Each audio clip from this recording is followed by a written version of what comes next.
You know, Kamala Harris was a viscerally unlikable, chronically dishonest, morally corrupt, thinly veiled authoritarian. And honestly, I'm shocked she didn't get more support among Democrats for that reason, because they tend to go for those types. But they didn't go for Harris, apparently, and that's why her campaign ended yesterday. If you heard the news, she dropped out. They didn't like her. Why didn't they like her? Well, because of racism, obviously. The media has already figured that out. In fact, an article went up in The Independent pinning Kamala's campaign's failure on racism. And this article went up, I swear it was like 14 seconds after she announced that the campaign was ending. They already put the article up because they had written it 6 months ago, probably, and they were just sitting there waiting to publish it. So as soon as she announced it, the bat signal went up, they grabbed the crowbar, broke the glass, hit the big red button, deployed the "it was racism" article. And let me read a little bit from this article since we're on the subject. Title, "Kamala is a Cop" was a racist narrative that killed Harris's campaign dead. And whatever you think about her, it's deeply unfair. Killed it dead. Didn't just kill the campaign, killed it dead. Didn't kill it alive, killed it dead. This is written by Frederick Joseph. It says, there's a saying that almost every black person in America is familiar with. If you have to work 2 times harder and be twice as good. This phrase has been passed down for generations from parents and grandparents and to young black people. It's not just an explanation, it's a warning. America was built for white people, so if black people want something, it will be much harder. It began with subtle racism and microaggressions, such as being seen as not likable and being called overconfident. And it escalated from there. So this is somebody who uses the phrase microaggression unironically, just so you know who we're dealing with, which I didn't even think that was a thing anymore. I thought using the phrase microaggression unironically, it's kind of like saying you're triggered unironically, which I figured that people who are apt to be triggered by things probably use a different phrase now, because that one has become so poisoned by the mockery that has been rightfully heaped upon it, but not for this individual, Frederick Joseph. He says, and it's a microaggression. So if you didn't think that Kamala Harris was likable, then you're subtly racist. You have to think that every black person is likable, because if you don't, now you could think that a white person's not likable, and that's perfectly fine. What about Beto O'Rourke? He dropped out. A lot of people didn't find him likable. I found him to be intensely unlikable, Beto O'Rourke, like so many other people, which is why his campaign was a failure, why he was polling at 0.0%. So is that a microaggression? Is that racism? And if it's not, then isn't it possible that we, in the same spirit that we find Beto O'Rourke unlikable, we also find Kamala Harris unlikable? From the start, many had fair questions about Harris's policies, the platform she'd be running on, and her prosecutory record. These were all important questions, but nothing that would ordinarily be insurmountable for a candidate with her experience and pedigree. With acclaim and surging support would also come strategic moves by her opposition to throw her campaign into disarray. Well, I can only imagine. Wait, you're telling me that Kamala Harris's political opposition tried to throw her campaign into disarray? Well, this is the first time that's ever happened. It must be racism. Well, wait a second, Frederick Joseph. Are you telling me that the people running against her were trying to stop her from doing well? What? Well, this is scandalous. This is surely the first time in the history of politics this has ever happened. She's the victim. This is unfair. It is so unfair for her political opponents to try to prevent her from beating them. It's so unfair. Let's see what else. So it goes on and on. Racism. And anyway, I don't think we need to go from there. Kamala Harris started out from behind, operating in a system fueled by double standards. She tried to be the first woman of color to become president in a country with a legacy of racism. She tried to do it during the xenophobic presidency of Donald Trump. This isn't a defense of Kamala Harris as a politician, nor is it a defense of her record. This is a defense of her as a black woman who was treated unfairly. Defense of black women everywhere who are treated unfairly. The black women who work twice as hard and are twice as good, yet still receive less. Now, hold on a second. So you're not defending her record. Well, why not? What, Frederick Joseph, what do you think of her record? Did you think it was a good record? Because if you didn't, if you're telling me that you didn't like her record either and didn't support her, then maybe is it starting to come together for you now? Are you maybe starting to see why? See, you're not defending her record. Well, a lot of people didn't like her record, and that's why she had to drop out. Are you starting to see how this all sort of comes together? And do you like how these race hustlers, they just pretend that Barack Obama never existed?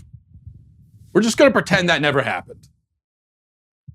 Are you really going with the Americans wouldn't support a black candidate because of racism 3 years after a black president completed his second term in office?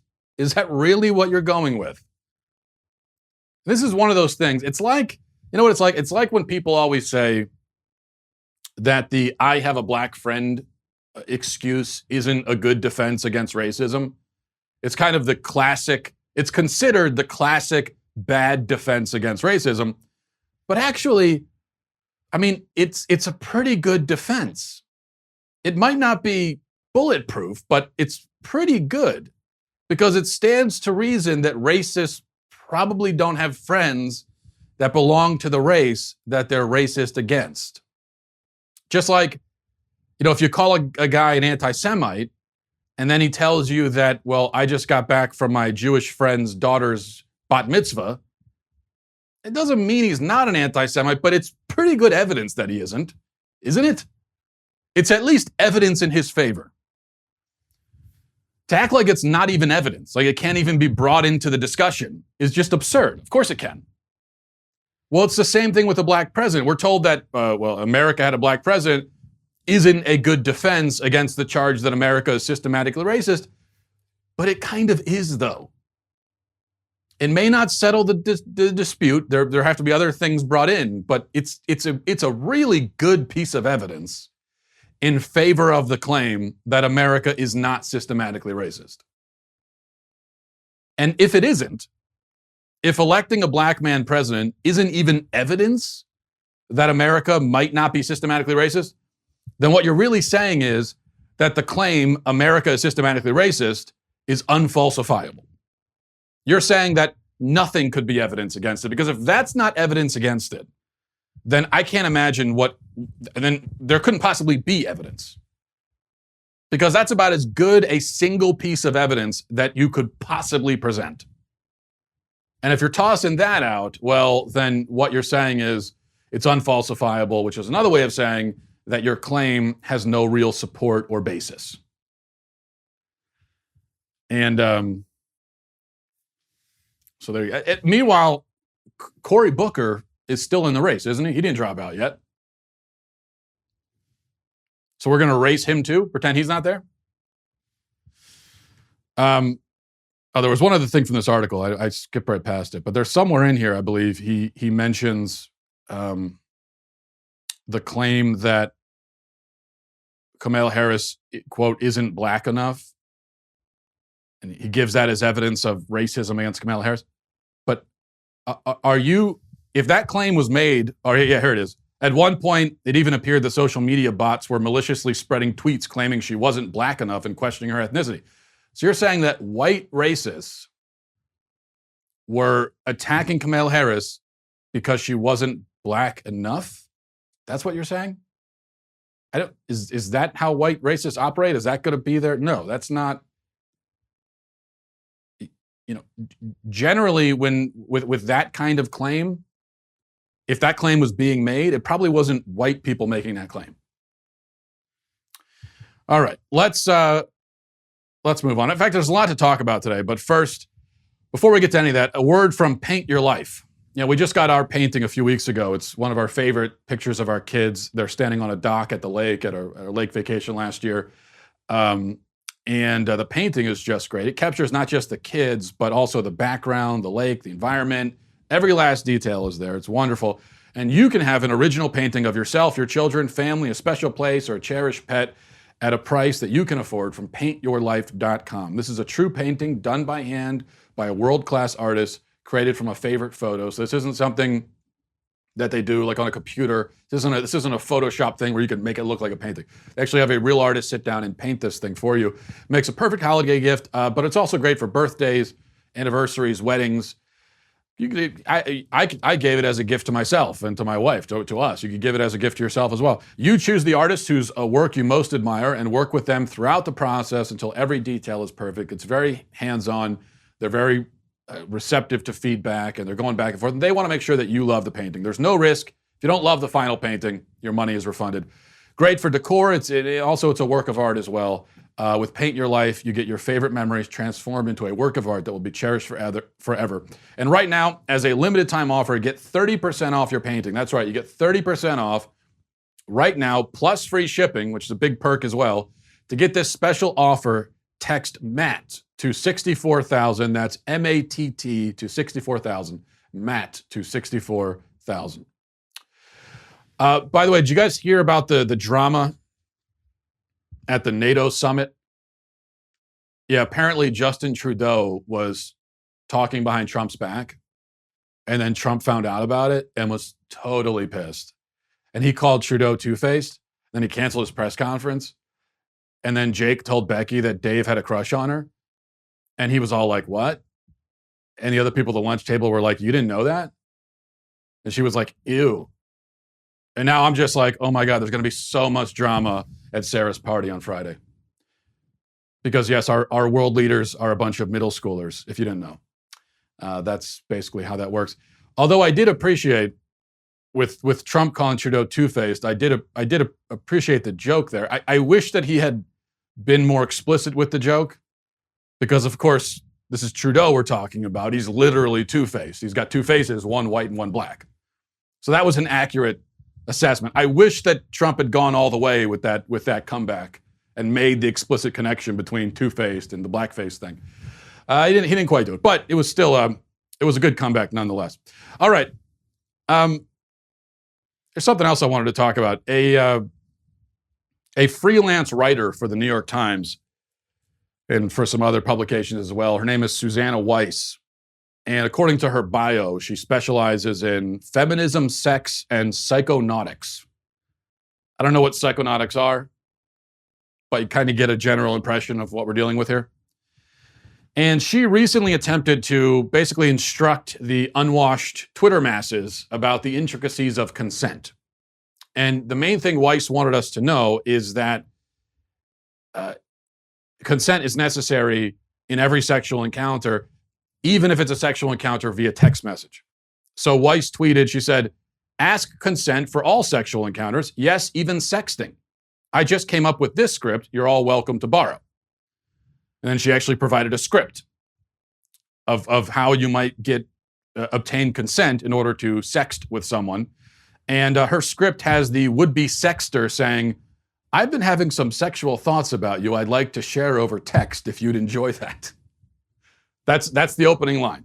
That's how you get consent. Now, in this scenario, the lucky sextee gives clear consent by saying okay, and then with the blushing smiley face. Now, what do you do? She doesn't get into this, but what do you do if you open with that? I've had sexual thoughts I'd like to share, and then you get back, instead of okay smiley face, you get back like a K with a period, just K period. Because everyone knows that that's passive aggressive. Everyone except for my wife, actually. Because my wife will do that. She'll send a one-word text message with a period. Then I always respond by saying, what's wrong? Are you okay? She says, what do you mean? I said, well, you can't do one word in a period. Periods are passive aggressive in the year 2019. If it's a one-word or one-letter text, you got to leave the period off so I know that everything's okay. Anyway, she doesn't get into the specifics there. But this is the script for sexting, and she doesn't give us a sample of what the sexting itself might look like, thankfully, but I guess we can use our imagination. Now, there are, of course, a number of problems here. The first and most obvious problem is that the sexter, in this case, comes across like Spock, or maybe a vaguely self-aware robot. You know, like, greetings, life form, requesting permission to initiate robotic, erotic communication sequence, which would be a great way to maybe sweep one of the coneheads off their feet. But probably will be kind of weird and tend to freak out any normal earthling. And secondly, we have a sort of chicken and egg problem here. Because if you don't, you didn't have permission to think sexually about the other person in the first place, and you certainly didn't have permission to ask permission to share the thoughts that you're having. So I think a real sexting with consent script would have to begin with a neutral greeting, something like hello, and then work its way very slowly over many pages and hundreds of introductory questions to the sexting request. So it's sort of a Socratic dialogue where you finally get to the sexting part.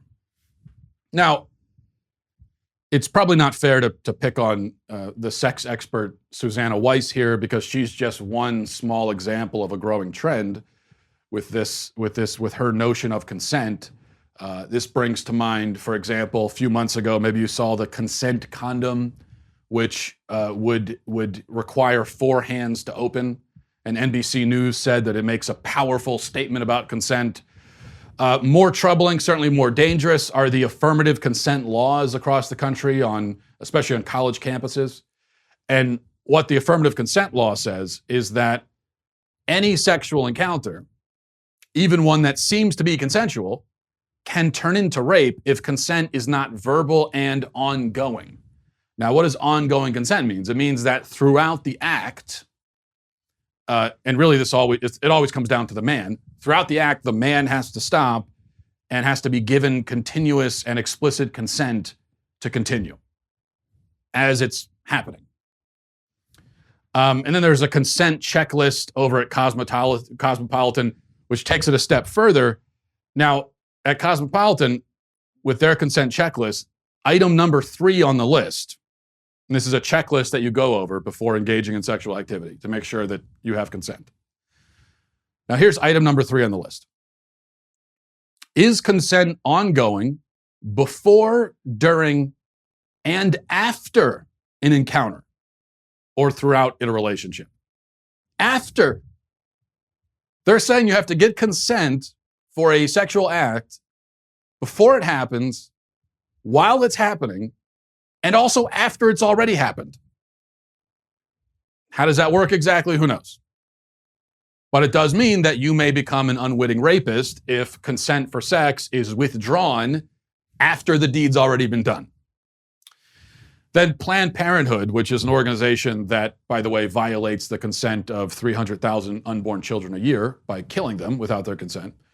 But they add another wrinkle to this on their website. They say that consent has to be enthusiastic as well. So affirmative, ongoing, before, during, after, and also enthusiastic. The way they explain it, they say, when it comes to sex, you should only do stuff you want to do, not things that you feel you're expected to do. Which, yes, but how is your sex partner supposed to know if you don't want to do the thing you said you wanted to do? And what does it have to do with consent anyway? Because if I choose freely to do something despite not wanting to do it, I've still consented. Begrudging consent is still consent. The begrudging nature of my consent does not erase the fact that it is consent. So it's like if I walk outside of the grocery store and you've got some booth set up and they're soliciting money for whatever, Little League or whatever it is, and you don't really want to give to them, but you feel guilty because you still have your change in your hand with your receipt. You haven't put it in your pocket yet. And then they stop you, sir, would you mind helping? And it's like you give them the money because you feel guilty. Now, it's begrudging. You didn't want to give, but you did consent. They didn't rob you. It wouldn't be fair to give to the Little League fundraiser and then later turn around and say they robbed you, because they didn't. So begrudging charity is not robbery. Begrudging sex is not rape. But it is, I think, ironic that sex in our oversexed age has turned into this. It's become laden with rules and stipulations and fine print, and you've got a packet of information you have to go through and get it notarized and signatures, and you've got to get a lawyer there. That's what it's become. even though we live, by all appearances, in a hedonistic, amoral culture. So there appears to be some kind of paradox here. And I think what happened is that we fled so far and so fast from anything resembling sexual morality that we basically came full circle all the way around the globe and ran into it from the opposite side. And we end up with our culture's weirdest and most significant innovation, which is hedonistic prudishness or prudish hedonism. We become like this Frankenstein mixture of Victorian England and the 1960s. It's not very hard to see how it came to this, because the hookup culture is not what it was cracked up to be. It is, in fact, as people like Susanna Weiss realize, it is fraught with danger. Physical danger, emotional danger, psychological danger, spiritual danger. When you put yourself into the role of a stranger's sex toy, the pleasure is sure to be fleeting, and it won't be enough to compensate for the peril that comes with it. So you've got this ever-expanding list of rules and stipulations and fine print, which is meant to offer protection from some of those perils, but the rules always fail, and so more and more rules are added.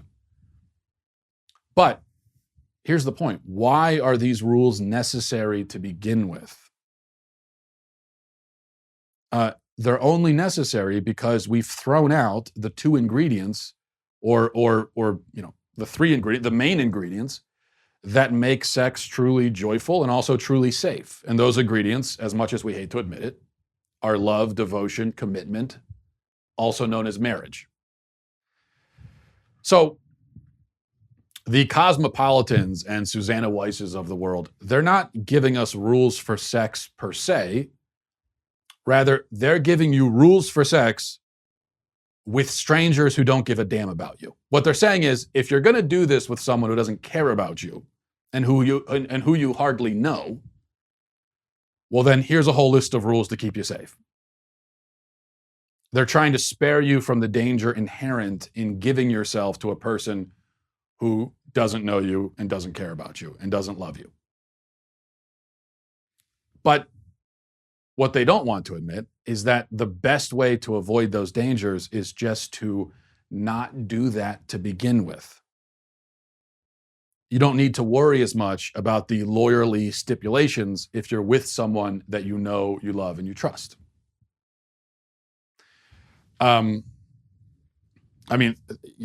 Think about with something like sexting. Now, I'll say on the record, probably not a good idea to sext anyone, even your spouse, because nothing you do on your phone is really private. And so I think everyone would do well to remember that with everything they do online and on their phones and on their computers. None of it is private. None of it ever will be. So just to keep that in mind. But part of what Susanna Weiss is getting at here is that, well, if you do this with someone, and you got to be careful, because if it's unsolicited, who knows what's going to happen? Maybe they'll call the cops on you. Maybe they'll take your sext and they'll put it online and they'll embarrass you. Yeah, but again, see, those are the dangers inherent when you're trying to act this way with someone you don't know and who's not your spouse. At least, you probably don't have to worry about the cops getting involved if you're being flirtatious with your spouse. Because marriage affords a certain security that a million consent checklists could never offer. Now, that's not to say that abuse and assault and things don't happen in a marriage. Of course they do. But verbal consent, all of these consent rules we come up with, it turns out that they don't really amount to much if they don't begin with the words "I do." If you're taking those words out, then, as we have discovered, there's really nothing you can do to make this completely safe. Because you are, at the end of the day, you are giving yourself over to someone who isn't committed to you. And you know that they're just using you. Now, again, bad things can happen in a marriage, but when in the hookup culture, which is what we're talking about here, you go into it, there's really only bad things that can come of it. If something bad happens in a marriage, if assault, abuse, that's when things go wrong. But in the hookup culture, it's designed that way. There's no other possible outcome. You are giving yourself over. You are making yourself vulnerable to someone who doesn't give a damn, isn't devoted to you, isn't committed to you, doesn't even pretend to be committed to you, and who is just using you. And you know that, and that's what the arrangement is all about. All right, let's go to emails. mattwalshshow@gmail.com, mattwalshshow@gmail.com. This is from Tony. It says, "Hi, Matt. You've said in many shows that eating dogs is the same as eating other animals." Have I said that in many shows? I know I talked about it yesterday briefly, but is that a topic I go back to frequently? Eating dogs? Maybe it is. I disagree because dogs have been completely domesticated over hundreds, maybe thousands of years. It is thousands, by the way. Some new breeds of dogs would have zero chance of surviving on their own. All they know is how to love humans. Because dogs have basically evolved to be our pets, it seems wrong to turn our backs on them and eat them. It seems treacherous even. Do you take the stance that we could do anything with animals, or is there some moral obligation we have towards them? Maybe the bad things we do to animals are only bad in relation to ourselves. For example, if there was a serial killer of dogs, would that person only be wrong because they are themselves being wrathful/violent? What are your thoughts? P.S. I'm not a dog owner and don't plan to be. Smart plan, by the way, to not be a dog owner. No, Tony, I don't think there's anything intrinsically immoral about eating dogs. My point yesterday is it's a cultural convention. You're talking about how we as Westerners see dogs. Not everybody sees dogs that way. Not everybody sees them in the same way. We see cows as a source of food, and we tend to cherish dogs and not see them that way. Some cultures have a different attitude towards cows. Is our attitude correct and theirs is wrong? I wouldn't. Well, if they're worshiping, the idolatry or worship of animals is wrong. But in terms of which animals we domesticate and which we tend to form bonds with and which we don't, that I think is really just a cultural convention. I don't think that there's any inherent morality going on here. We do have a moral obligation to treat animals with respect, obviously, all animals. We shouldn't be cruel. We shouldn't torture animals or abuse them. But I don't see any reason why eating a dog should be considered intrinsically different from eating a cow or a pig. Pigs are very smart animals. Pigs are social animals. Whatever consciousness dogs have, which I'm not sure, nobody really knows how that works exactly inside a dog's head. What sort of awareness a dog has. We know they have some kind of awareness. It's not the same as people, but I don't think there's any reason to assume that a dog's awareness and consciousness and capacity for suffering is any greater than a pig's. I don't think there's any reason to assume that. So let me ask you this. What if a dog dies on its own? Let's say your family dog dies. You didn't kill it or anything, it's just the dog died. Would it be immoral to eat your family dog that just died? Could you articulate any reason why it would be immoral? Now, I know your reaction. Your reaction is like my reaction, which is that's weird. My first visceral reaction is, yeah, that is wrong. You're not going to. Fido dies. You're not going to eat Fido. But that's a visceral reaction. If you ask me to explain it, I couldn't really explain it. Why is it wrong? The dog's dead. It's not going to hurt him any. He's already gone. So I think the answer is that, it's a cultural thing. This is just cultural programming, and that's why we think it's a problem. In other cultures, they would say, what's the problem? And like I said yesterday, when it comes to the cultural stuff, this is not cultural relativism that I'm doing here. Cultural relativism is saying that each culture makes up its own moral rules there is no inherent or objective morality, and so whatever is right in a culture is therefore right. I'm not saying that. If a culture decides that slavery is okay, it doesn't make it okay.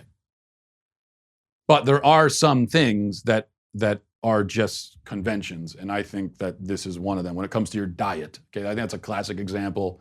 Aside from things like cannibalism, this is a classic example of a cultural convention, and that's all. Let's see. This is from Matt. Says, Matt, love the show, and I appreciate your insight. Quick question. How would you refute Buddhism? Why does it seem that so many on the left are more likely to embrace Buddhism? Go Ravens. Yes, go Ravens. That's an interesting question, and the short answer is I don't know the answer to it because I'm not very familiar with Buddhism. Certainly not familiar enough about it to speak intelligently about it for very long. So I'm mainly reading your email because I'm interested to see if other listeners maybe know something about it and want to chime in. And this is something that I've thought about. It does seem like obviously Buddhism has an appeal in the West, especially among people on the left. Why is that exactly? It's an interesting question. Based on my very limited knowledge of Buddhism, I'll say first of all that I think you have to distinguish between Buddhism as a sort of system of thought, an outlook, a philosophy, even a self-help method. So there's that sort of Buddhism, and then you have Buddhism as a traditional religion with metaphysical claims. And I think many Buddhists do practice it as a religion and do believe the metaphysical claims of Buddhism. But the Western liberals who find Buddhism appealing, the ones you're talking about, they're not looking at it as a religion. They're going to it for more of the psychological aspects. Now, the reason why they would flock to Buddhism over Christianity, I think is easy enough to see. Christianity makes moral demands, whereas Buddhism in the form that they find appealing does not. I also think that even non-religious people have a desire, an innate desire for some kind of system, some kind of philosophy that brings order and meaning to life. And so that's why they're looking at Buddhism. But then I also think that we should acknowledge that Buddhism, as I understand it, does have certain insights into the human condition, insights about suffering, about contentment. And this is where I might start mangling things, but I think two of the main insights Buddhism offers from a psychological standpoint are, one, that to live is to suffer. Buddhists were not the first to think of that one, but it is an important insight. Suffering is a part of life. Okay, that's important. Yeah. And then number two, suffering is born from desire. So we suffer because of what we want.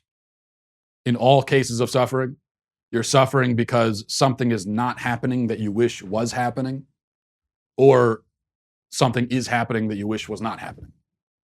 And that sums up all forms of suffering for human beings. It's your desire for a thing to stop or for a thing to start, as the case may be, that really creates suffering. So the Buddhist says, if you overcome desire, if you overcome attachment, if you become unattached from desire, if you live in the present moment while accepting all that is happening without wanting it to be different, then you'll overcome suffering and you'll be content. And I guess that's supposed to be Zen and so on. I think there's a lot to be said for some of that, especially in our culture where we have the ad industry and the media and Hollywood, et cetera, constantly trying to convince us that we should want what we don't have and we shouldn't want what we do have. And we have this effect of desires constantly multiplying. And you turn on the TV and you develop a desire for something that you didn't even know existed before you turned it on. And so we're constantly wanting things we don't have, right? And so yes, the more that we focus on wanting what we don't have and not wanting what we do have, the more we will suffer. And yes, living in the present moment, accepting it for what it is a key to being content and healthy. I think that live in the moment is one of the wisest cliches that modern culture seems to seems to enjoy. Of all the cliches people say, I think living in the moment is actually, there's a lot of truth to that if you can manage it. And this is something that, again, this isn't just Buddhism. Jesus talks about this in the Sermon on the Mount. But I think that one of the problems, though, with Buddhism is the danger of making people too detached, even indifferent, because that's the balance and I think Jesus does a good job of this. But I think the Sermon on the Mount strikes this balance. I'm not sure how well Buddhism strikes it, where you want to live in the moment, you can't be obsessed with desires, but you also have to care. You should care about the suffering of others. You should care about the state of the world. You should care about the state of your soul. And there are good things that you should desire. You should desire holiness. You should desire happiness, the real happiness for yourself and for your family and your children, right? So maybe that's where some of the problems come in. But I said that I don't know a lot about it. I'm not going to talk about it. And then I talked about it for 15 minutes. So that's the way this generally goes. And now I will enjoy all the emails from people informing me that I know nothing about Buddhism, which is basically true. Let's go, let's see, we'll do one more here. This is from John, says, "Kind sir, while I do agree with you personally on practically all points on abortion, I am still pro-choice on a governmental level. And I see the pro-life position of any termination after conception being equivalent to murder, as a theocratic imposition. Sans God, the value of human life is arbitrary, so the line of what is or isn't murder is arbitrary as well. To call terminating a blastocyst murder hinges on the religious belief of inherent value of human life. It's obvious that many people in the country feel that at least at the earliest stages of development, an embryo doesn't equal a human life. That being the case, you must admit that your standard is exactly that, your standard, and the imposition of your belief on the other people would be theocratic. Even though science says life starts at conception, science can't assign value to life. Our Constitution, applying only to citizens, would necessarily exempt this life from constitutional protections on life, seeing how it clearly is not a U.S. citizen. How would it not be the height of theocracy to force your religious standards on others using the powers of the state? It seems to me all valuations of human life at any stage and in any form should be, for the purposes of non-theocratic state, completely arbitrary and drawn on a compromise of public consensus. Can't wait to hear why I'm wrong." Well, I agree with much of what you just said there, believe it or not, John. You say that without God, the value of human life is arbitrary. This is probably true. But you must see the problem for your position. I assume that you still think that murdering born humans should be illegal, right? Not to mention rape, slavery, kidnapping, theft, and so on. All of that should be illegal, I assume you would say. Well, by your logic, these are also theocratic impositions, as you say, because they all hinge on the belief, the doctrine of the value and dignity of human life. And that doctrine lies at the foundation of our country. It's very much a spiritual doctrine. So we can have this argument about whether or not America was founded on Christianity. America was not founded on Christianity, that much is clear. But it's also clear that it was founded on a belief in God, on a belief in the supernatural. And that's why it says in our founding documents, in the Declaration of Independence, everything there about created equal, everything about human rights that are inherent to human beings. Well, I have never heard I've never heard anyone explain what human rights could be without some sort of without introducing some element of the supernatural into it. Because without that, then human rights are, well, you said yourself, arbitrary. Where does it come from? Now, you could certainly argue that without God, the case against abortion is rather weak, because who says that unborn children have a right to life? What does it mean? Where does that right come from? Which, okay, fine, I agree with you. But then who says that anybody has a right to life? What does it mean for anyone to have a right to life or to have any other right to anything else? Where does that come from? And I'm not sure how an atheist solves that problem, but if you manage to solve it for born people, then I think you've also solved it for unborn people. whatever you have to do in your mind to come up with some idea of born people having human rights and having the right to be free from murder and torture and all these things, however you do that in your head without God, well, I don't see why it wouldn't apply to the unborn as well. But if you can't solve it, then you must either say that all laws are arbitrary and grounded in nothing, and that human rights are a fiction, or you must say that human rights and human dignity have some other source. And I'm not sure what that other source would be. That's not my problem to solve. I think it's yours. But whatever that other source is, if it exists, it's the source from which the unborn draw as well. So I think that's the issue that you run up against. Now, if you want to take a totally nihilistic approach and say that life has no meaning, none of this means anything, there's no reason why anybody should be protected from murder or rape or anything else. And but we do it just because it makes it easier on us. It's easier to have a society if we all pretend that it's wrong to rape and murder and kill. If that's what you want to argue, then we could have that argument. But I think you have to make it clear that that's where you're coming from, as a nihilist who just doesn't value human life at all.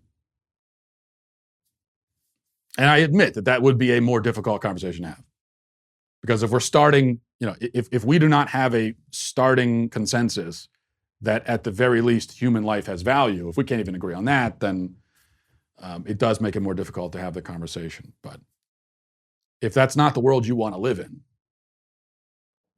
if you want to live in a world where things have meaning and it's wrong to kill people, and murderers should be punished because what they did is terrible. If you want to live in that world, then I don't see how you exclude the unborn from that. I think that is the arbitrary thing to do. See, it's not me drawing an arbitrary line. I think it's you. If you agree that human beings generally should be protected from these things, what I'm saying is, yeah, I agree.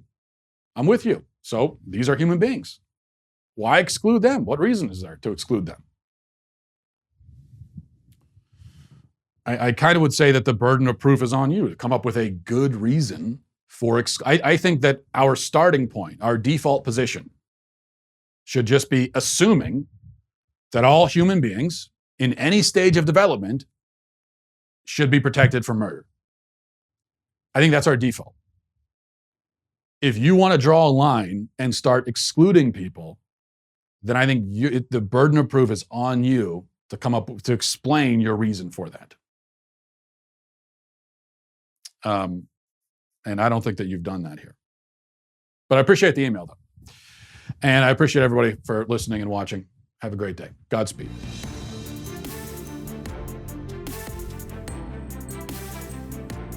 The Matt Walsh Show is produced by Sean Hampton, executive producer Jeremy Boring, senior producer Jonathan Hay, supervising producer Mathis Glover, supervising producer Robert Sterling, technical producer Austin Stevens, editor Donovan Fowler, audio mixer Mike Coromina. The Matt Walsh Show is a Daily Wire production. Copyright Daily Wire 2019. Hey everybody, it's Andrew Klavan, host of The Andrew Klavan Show. Some people are depressed because the American Republic is collapsing, the end of days is approaching, and the moon has turned to blood. But on The Andrew Klavan Show, that's where the fun just gets started. So come on over to The Andrew Klavan Show and laugh your way through the apocalypse with me, Andrew Klavan.